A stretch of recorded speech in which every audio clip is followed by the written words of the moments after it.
Call on me, brother, if you need a hand. We all need somebody to lean on. I just might have a problem that you'll understand. We all... Hello, salam alaikum, j'espère que vous allez bien. Aujourd'hui, on se retrouve pour parler de calligraphie arabe et plus précisément de matériaux à utiliser pour faire de la calligraphie. Quand on pense à la calligraphie, on pense tout de suite au kalem et à l'encre. Vous allez le voir, je vais vous prouver que l'on peut faire de la calligraphie avec énormément de matériaux différents, dont ceux du quotidien. Restez jusqu'à la fin, j'ai une grosse surprise pour vous. Let's go dans l'atelier blanc. Le Posca, le pilote, le KLM qu'on va dire standard, le KLM à plus grosse pointe, le pinceau et le porte-plume. Je ne sais plus exactement son nom, je vous le mettrai en bas, Inch'Allah. On va commencer avec le Posca. Vous pouvez voir le Posca a une pointe biseautée. Celui-ci fait 15 mm, c'est le plus gros Posca qui existe. Il y a d'autres formats plus petits, je vous montrerai d'autres, Inch'Allah, tout à l'heure. Un Posca, en fait, il faut vraiment le secouer, mais le secouer avec le bouchon dedans pour éviter d'en mettre partout. Et après, il faut appuyer, vous savez, la pointe. Il faut appuyer et regardez, ça coule énormément, enfin très rapidement. Donc ce qu'il faut faire, bon ben, faut éviter déjà de faire ce que je viens de faire, c'est pour vous montrer. Il faut éviter de faire plusieurs à-coups parce que du coup, ben là, j'ai perdu beaucoup d'encre. Et en fait, il faut essuyer. Faut essuyer avant d'aller sur votre travail. Faites très attention parce que moi, ça m'arrivait plus d'une fois d'avoir des coulures, en fait, de l'encre qui va s'échapper du stylo sur la toile et ben, ça gâche complètement votre travail. Sur la toile, c'est vraiment, hop, superbe. Donc, idéal pour une toile. Et le trait est net. Moi, j'ai fait des toiles il y a vraiment plusieurs années.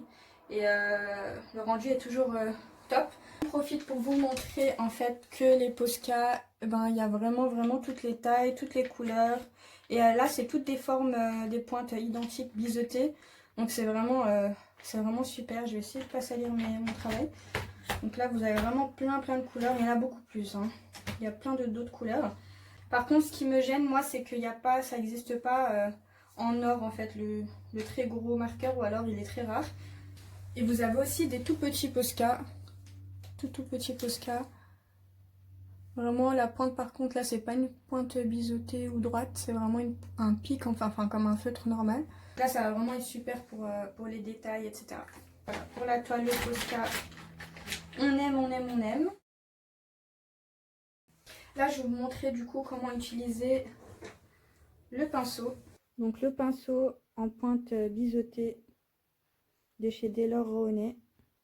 On va rester sur du noir pour vraiment faire la différence avec le Posca. Humidifier toujours un peu le pinceau. Là, je travaille avec de l'acrylique.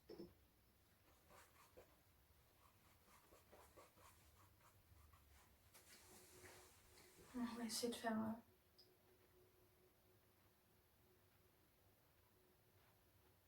Vraiment une fan des Posca, mais voilà, j'aime bien tester des nouvelles choses et puis surtout toujours dans l'optique de vous montrer qu'il n'y a pas besoin d'attendre le matériau pour faire des choses. Là, si vous avez un pinceau chez vous, bon, forcément là c'est un pinceau biseauté, donc forcément on n'a pas tous des pinceaux comme ça, mais en tout cas voilà, ça montre qu'on peut vraiment utiliser plein de supports différents. Franchement, j'aime beaucoup, je suis étonnée. Ça glisse, c'est net. J'aurais vraiment pas pensé que ça aurait pu être net. Bon, ben, je viens de gâcher le rat. à parler. En tout cas, voilà, c'est possible. Donc, j'aime. Au niveau de la précision et tout, c'est sympa. Je vais faire le hub. Juste histoire de comparer avec l'autre. Mais franchement, ah ouais, non, top. Bon, ben, nouvelle approche pour moi. On découvre ensemble, comme je vous disais. Inch'Allah. Ah non, top. Bon, ben, je pense que vraiment, Je vais recommencer à travailler avec les pinceaux plus souvent.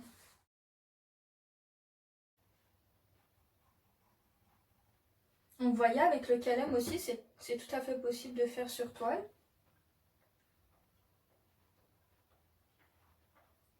Bah, dis donc, j'en apprends des choses là aujourd'hui. Donc comme vous voyez, c'est tout à fait possible de faire avec le calem sur toile. Je suis vraiment... je suis fascinée par la gestuelle du calem en fait, le côté lisse, le fait que ça glisse. Ça me fascine. Je voulais aussi vous montrer, parce qu'au niveau des calems, je pense que ça s'appelle un calem aussi, vous me contredirez si jamais. Vous avez vraiment plusieurs sortes de calems, plusieurs formes plusieurs dimensions, et je trouvais ça super intéressant. Donc on va essayer de pas... J'ai osé dire, je voulais dire on va essayer de pas salir mon atelier, mais ça c'est peine perdue.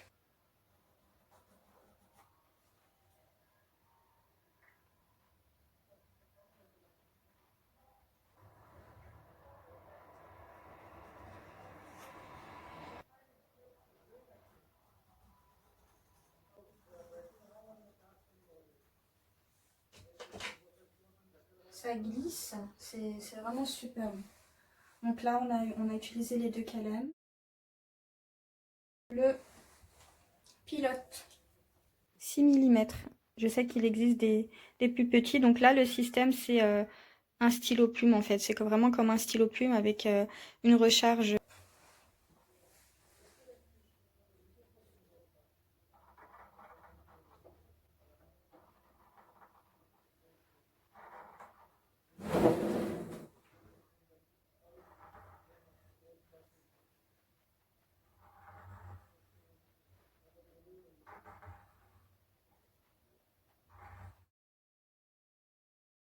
Donc là, vous avez ce matériel-là. Je sais même plus comment ça s'appelle. Je vous mettrai le nom en dessous.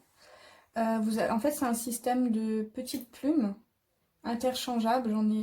Enfin voilà, il existe beaucoup de plumes différentes. Je sais qu'il existe aussi des plumes tout à fait standards comme un stylo plume. Et il suffit en fait de le rentrer dans l'embout.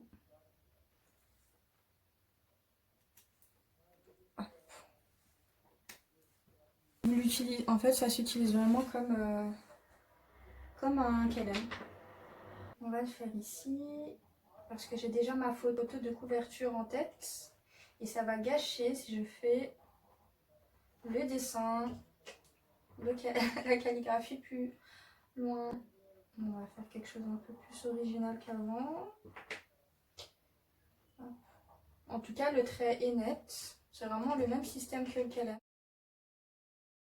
Je vais aussi vous montrer dans la vidéo en fait qu'on peut travailler vraiment avec ce qui est dans la maison. Donc là, c'est des petits bâtons qui viennent en fait avec les toiles pour serrer la toile dans le bois. J'utilise ça vraiment, bon, ça va être à la fois pour moi pour mélanger les peintures, mais je voulais tester avec vous parce que ça peut marcher en fait de faire de la calligraphie avec, comme si c'était un calem, mais on va tester.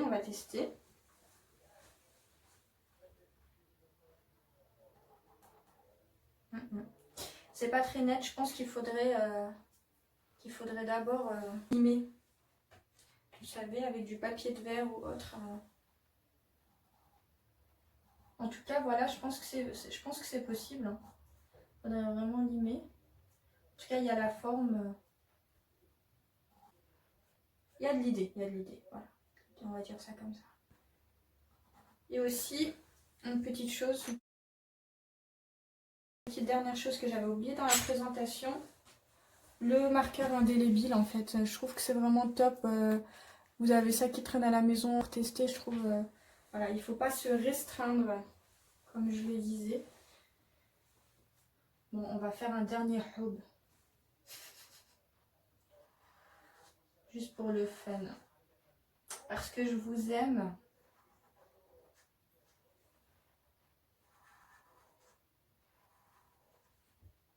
Hop, donc voilà. Donc là, nous avons donc le Posca, hop,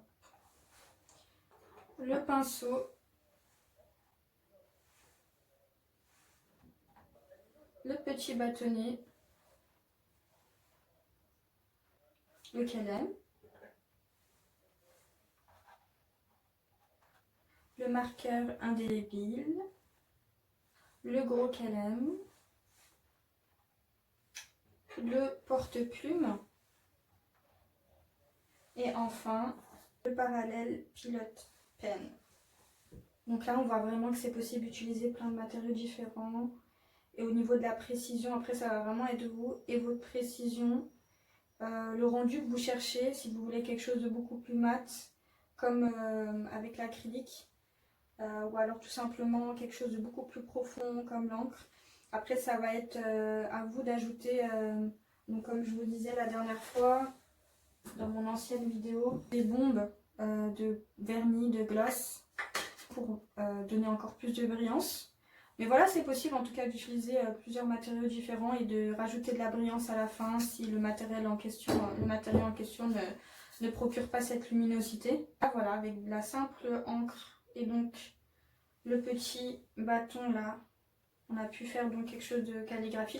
En tout cas, ça permet de changer sa manière de percevoir la calligraphie, je pense. Je trouve ça fascinant de se dire que avec le matériel du quotidien, la première chose à laquelle on pense quand on pense à la calligraphie, ça va être un KLM en fait, et puis de l'encre. En fait, quand j'étais en école d'art, mon travail préféré, c'était vraiment les installations, des choses en 3D, voire en très grand. Par exemple, l'artiste El Cid, comment il interprète l'art et la calligraphie, c'est vraiment l'idée que moi je me faisais de l'art quand j'étais plus jeune.